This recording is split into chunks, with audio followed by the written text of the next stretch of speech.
In this video, I'm going to show you everything that I do to help people heal their gut, whether it's IBS, Crohn's, colitis, leaky gut, constipation, diarrhea. This is what you need to do. I'm showing you exactly what I do inside my 13-day protocol. Now, it's a 4-step method that I take you through over 13 days. The first step is to understand what causes gut disease, which is a traumatic event that puts your gut into overdrive. It's not stress. Yes, a traumatic event is stressful, but it's not stress. It's a traumatic event that put your gut into overdrive. That's the cause. And what keeps putting your gut in and out of overdrive are the PTSD triggers formed during that traumatic event. Now, the next step that I take people through is I try to throw as much evidence as possible at them to help them believe that food is not causing their gut issues, so that they can go out to eat and eat with their friends and family again and start to enjoy life again. I wouldn't wish this on my worst enemy to have to eat gluten-free products. I want to puke right now just talking about gluten-free products. They're so disgusting. See how the mind controls the body?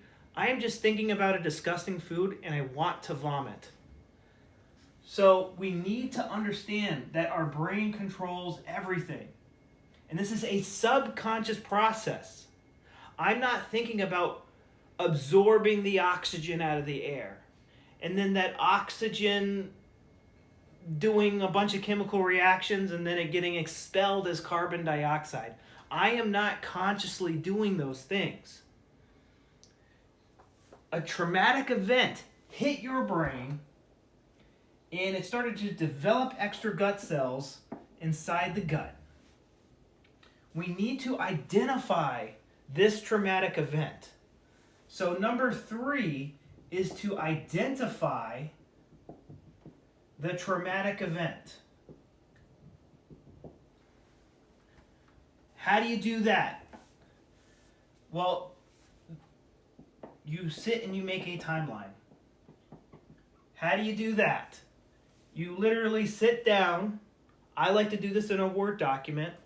Again, in here, I do multiple people's timelines in here so that you have a good idea. But you literally just sit down. It's like talking to an old friend and be like, hey, remember that thing we did 3 years ago? So you write down when your symptoms started. And then what was stressing you out at that time?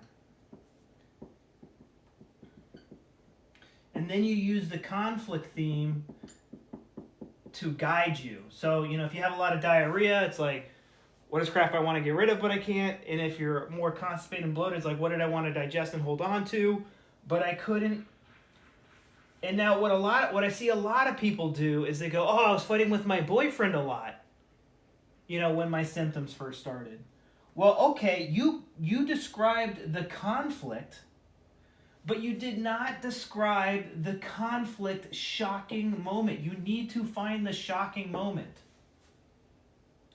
And finding it takes it out of the subconscious mind, and then your conscious mind can see it and go, oh, we don't need to put our gut in and out of overdrive for this anymore.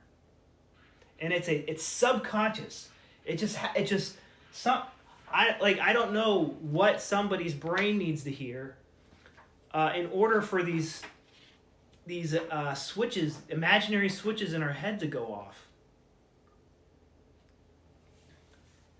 Another thing we can do to help find this, if somebody's symptoms started a few years ago, this is usually like a super easy, simple, fast process.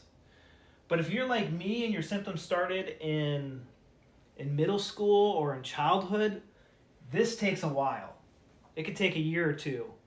But another thing that we need to do is, especially if you have diarrhea, is write down exactly what you're doing when you have diarrhea. Like, oh, I was walking to my car and I get diarrhea. Man, every time I walk to my car, I get diarrhea. Well, does that happen when you walk to someone else's car? Does it happen when you walk to your bike? maybe, your conflict shock involved somehow walking to the car was involved.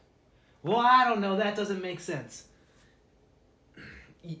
Somehow walking to the car, maybe you didn't describe it right, but there's something about walking to the car that is a reminder of the traumatic event.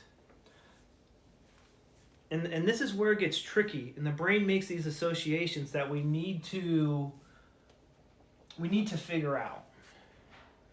And so step number 3 is kind of the big step, where we're writing down our PTSD triggers, trying to make sense of them, and trying to figure out what traumatic moment it brings back, it relates back to. And just seeing that connection and going, oh, wow. That's what does it.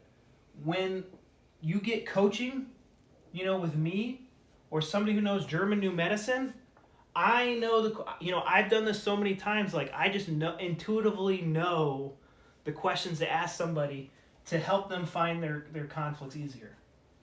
And also, it's kind of like editing your own book. Stephen King can, he's the best author, ever, right? Besides Shakespeare. And even they need somebody to edit their papers for grammar and all that stuff. And then if this hasn't worked, and usually it does, 75% of the time, fourth is to actually resolve the conflict if it's not resolved already. Resolve conflict. But you can't resolve the conflict if you don't know what the conflict is. So this is always first, but usually by the time, I see most people make errors here. There's so many people like, it doesn't work, I know my conflict. They're not even on the right conflict. And again, we need to be focusing on what was the conflict shock, not just the conflict. How long did you invest in this? Like hours. I've sat with like 3 hours with somebody, figuring this stuff out, and it's amazing all these little details that come out. But when people do my 13-day protocol, I've seen people get to like day 7, and they're like, my symptoms are gone. I don't need to finish the other days at all. It just depends on how long you've had the symptoms. Usually the longer you have the symptoms, the longer it's going to take because it's gone deeper into the subconscious. But everything in your head is a past memory.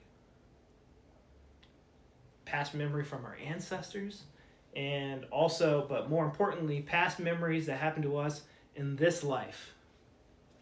And there's a lot of things that just went past your conscious mind, but your subconscious is picking up everything.